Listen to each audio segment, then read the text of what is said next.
Assalamualaikum dan salam Malaysia Madani. Saya Amirul Azmi Supuan melaporkan rangkuman program Jabatan Pertanian bagi bulan Mei 2023 untuk informasi MyDOA.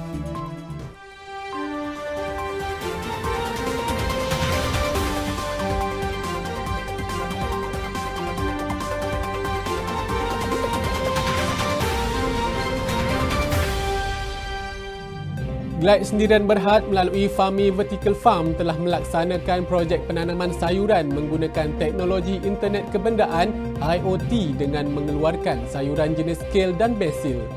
Dengan keluasan 0.01 hektar, ladang dalam bangunan ini berjaya menghasilkan sebanyak 300 kg sayuran sebulan. Sayur kale dijual pada harga RM35 per kilogram dan daun basil berharga RM30 per kilogram di pasaran tempatan dan secara dalam talian. Pengurusnya Adnan Madhar Aidit bin Mat Aizat Teh berkata, syarikat beliau telah berjaya memperoleh sijil amalan pertanian baik MyGap pada Ogos 2022 bagi memastikan hasil keluaran berkualiti dan selamat untuk pengguna. Timbalan Ketua Pengarah Pertanian, Pengurusan dan Regulatory Norsam Alwi telah meluangkan masa melihat dengan lebih dekat kaedah yang digunakan dan memberi nasihat dalam penambahbaikan dari segi penjagaan tanaman. Turut hadir Pengarah Pertanian Negeri Selangor Azhar Ibrahim, Pegawai Pertanian Daerah Gombak Muhammad Syazwan Syafi'i serta Pegawai Teknikal Jabatan Pertanian. Seramai 70 pegawai pertanian yang telah berkhidmat selama 11 tahun telah diluluskan kenaikan pangkat dari grade G41 kepada G44 Fleksi. Surat pemangkuan tersebut disampaikan oleh Timbalan Ketua Pengarah Pertanian, Pengurusan dan Regulatory Norsam Alwi pada Majlis Watikah Pemangkuan Pegawai Pertanian grade G44 Fleksi. Menurut Norsam Alwi, kenaikan pangkat dan pemangkuan adalah satu bentuk pengiktirafan serta penghargaan Jabatan Pertanian atas khidmat bakti, prestasi dan komitmen pegawai dalam memacu kecemerlangan perkhidmatan awam. Turut hadir Pengarah Bahagian Kawalan Racun Perosak Mat Ishak Ngatini, Pengarah Bahagian Khidmat Pengurusan Saiful Nazri Rahman serta Pegawai Kanan Jabatan Pertanian Malaysia. Kolej Universiti Agrosains Malaysia UCAM menjalinkan kerjasama dengan Jabatan Pertanian dalam memberi peluang kepada pelajar Institut Pertanian menyambung pengajian ke peringkat diploma dan ijazah. Ketua Eksekutif UCAM Faizatul Akmar Hisan berkata, peluang tersebut dibuka bagi memastikan pelajar lepasan Institut Pertanian meningkatkan kemahiran dalam bidang agromakanan ke peringkat lebih tinggi, di samping dapat mempelajari ilmu keusahawanan dalam bidang pertanian. Antara kursus yang ditawarkan di bawah Fakulti Agrosains adalah Diploma Sains Pertanian, Diploma Pengurusan Ladang, Diploma Pengeluaran Ternakan serta Ijazah Sains Pertanian. Menurut Ketua Pengarah Pertanian Datuk Zahimi Hassan, Jabatan Pertanian menyambut baik cadangan dan tawaran oleh UCAM dan dengan ini dapat meningkatkan lagi penglibatan usahawan dalam bidang agromakanan agar keterjaminan bekalan makanan negara terpelihara.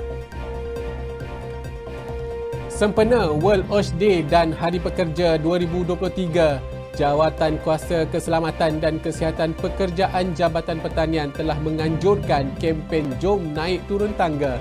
Kempen ini akan berlangsung sehingga 31 Disember 2023 dan berjaya mendapat penyertaan lebih daripada 50 orang peserta. Menurut Timbalan Ketua Pengarah Pertanian, Pengurusan dan Regulatory Norsam Alwi, aktiviti naik turun tangga wajar dijadikan amalan harian untuk semua bagi menggalakkan warga kerja Jabatan Pertanian membudayakan gaya hidup aktif semasa di tempat kerja. Turut hadir sama Ketua Pengarah Pertanian Datuk Zahimi Hassan, Pengarah-pengarah bahagian serta warga kerja Jabatan Pertanian.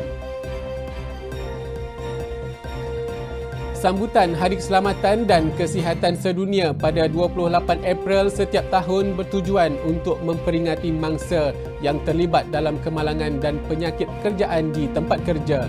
Bertemakan persekitaran kerja yang selamat dan sihat merupakan hak asasi, Ketua Pengarah Pertanian Datuk Zahimi Hassan berkata, penganjuran kempen pada tahun ini sangat istimewa kerana World OSH Day dan Hari Pekerja disambut bersekali. Tambah beliau, keselamatan dan kesihatan pekerjaan harus diutamakan supaya dapat meningkatkan kebajikan dan produktiviti pekerja. Turut hadir Wakil Majlis Kebajikan dan Sukan Anggota-Anggota Kerajaan Malaysia Maksak, Datuk Syarul Afindi Abdul Rais, Timbalan Pengarah Pertanian, Pengurusan dan Regulatory, Norsam Alwi, Pengarah-pengarah bahagian, Wakil Majikan dan Pekerja serta warga kerja Jabatan Pertanian. Potensi pelaburan dalam sektor agro makanan adalah sangat luas bidangnya di sepanjang rantaian nilai pengeluaran hingga ke pemasaran.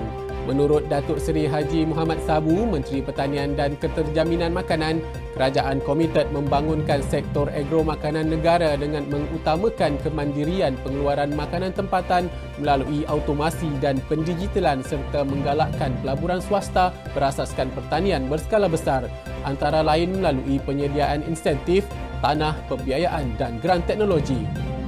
Beliau berkata demikian dalam Majlis Perasmian Pelaburan Subsektor Tanaman Agro Makanan Malaysia.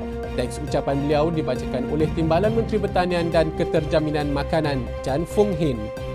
Seminar yang dianjurkan ini bertujuan untuk menghebahkan maklumat berkaitan dasar, potensi, peranan dan insentif yang ditawarkan oleh agensi berkaitan serta perkongsian pengalaman dalam pelaburan subsektor tanaman agro makanan di Malaysia kepada pemegang taruh dan golongan sasar pelbagai peringkat. Ketua Pengarah Pertanian Datuk Zahimi Hassan menjelaskan, petani di negeri Sabah digalakkan untuk mengusahakan tanaman kelapa secara komersil bagi memenuhi keperluan domestik kerana tanaman itu yang semakin mendapat permintaan tinggi bukan sahaja pasaran dalam negara bahkan luar negara. Datuk Zahimi ketika ditemui dalam lawatan kerja ke stesen kelapa menumbuk Sabah turut menambah, produk berasaskan kelapa khasnya santan, minyak kelapa amat tinggi permintaannya, namun keluaran kelapa di Sabah masih belum cukup memenuhi permintaan tersebut. Beliau juga menjelaskan sebuah syarikat tempatan iaitu Linaco Holding Berhad akan memperluaskan penanaman kelapa di negeri Sabah untuk meningkatkan pengeluaran produk hasilan kelapa termasuk membantu para peladang kelapa memasarkan hasil kelapa dengan lebih teratur. Turut hadir dalam lawatan kerja ini, Pengarah Bahagian Pembangunan Modal Insan Latifah Merais, Pengarah IADA Kota Belud Nurfaini Samuen, Ketua Unit Komunikasi Korporat Muhammad Rizal Rizwan dan Pengarah Pertanian Labuan Marissa Modingin. 9 buah sekolah dan 10 buah komuniti di Kota Kinabalu menerima insentif projek Kebuniti Madani yang meliputi bantuan seperti bahan input tanaman, peralatan kecil tanaman dan sistem tanaman tanpa tanah. Menurut Timbalan Menteri Pertanian dan Keterjaminan Makanan Chan Fung Hin, program pertanian Kebuniti merupakan komitmen dan usaha kerajaan ke arah memastikan ketersediaan dan kecukupan bahan makanan dalam negara melalui sumbangan komuniti. Melalui program Kebuniti Madani ini juga, skop pelaksanaan telah diperluaskan kepada ketiga-tiga subsektor, iaitu tanaman, ternakan, dan juga aquakultur. Program ini menyasarkan untuk membangunkan sebanyak 1,110 kebun komuniti di seluruh negara melibatkan komuniti bandar, luar bandar serta pertumbuhan dan organisasi NGO. Turut hadir Setiausaha Tetap Kementerian Pertanian Perikanan dan Industri Makanan Sabah, Robert Stidi, Ketua Pengarah Dewan Bandaraya Kota Kinabalu, Junainah Abi, Pengetua SMK Pekan Telipok, Dr. Rutil Taising. Sekian daripada saya rangkuman program Jabatan Pertanian bagi bulan Mei 2023 untuk informasi MyDOA. Assalamualaikum dan salam hormat.